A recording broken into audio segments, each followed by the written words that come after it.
No Carne Market is a monthly vegan night market series seeking to bring a variety of vegan vendors to pop-ups throughout New York City.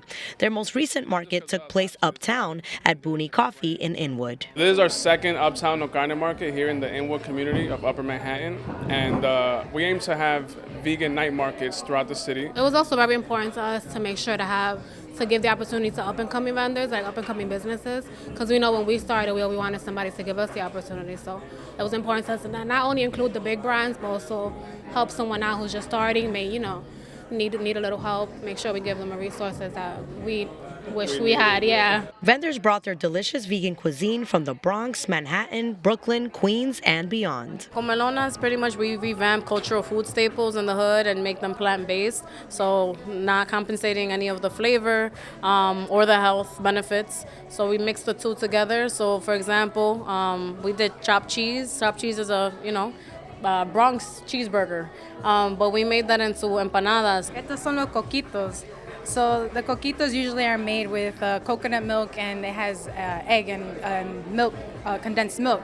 So this is all plant-based. No animals are harmed in the making of this. And we have the Oreo flavor, and we have the OG. We do everything around the chickpea. So from the chickpeas, we bake falafel. Falafels are usually deep fried. We bake them, just a healthier alternative. And then from the chickpea water, it's known as aquafaba. We whip that up and make our sauces. So faba means bean in Latin. We do everything around the chickpea, aquafaba, fabalish, it's just a play on words. Patois is basically the language that Jamaicans speak.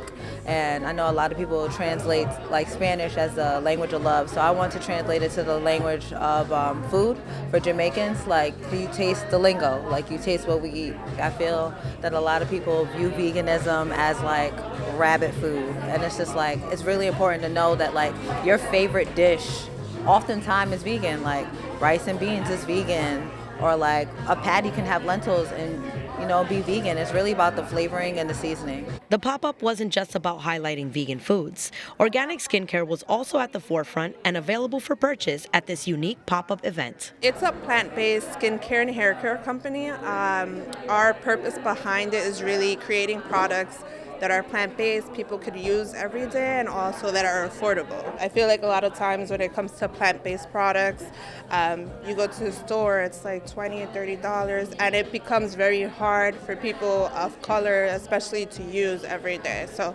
that's really our goal behind the brand. No Carne owners and Bronxites, Priscilla and Alex, seek to grow their market series and bring the pop-up to a neighborhood in the Bronx soon. The vegan scene in the Bronx is definitely growing, and we love that a lot of people from throughout the city are noticing that. And not just because of us, obviously. There's a lot of different vendors, different brands and stuff in the Bronx doing their thing. So we want to make sure to do a Bronx market. It is our borough, our hometown, so we want to make sure we do it there and bring everybody together and get another vegan night market experience going. To stay in touch with No Carne and find out about future vegan market pop-ups, follow them on Instagram at No Carne and at No Carne Market. Reporting for BronxNet, Sanji Lopez.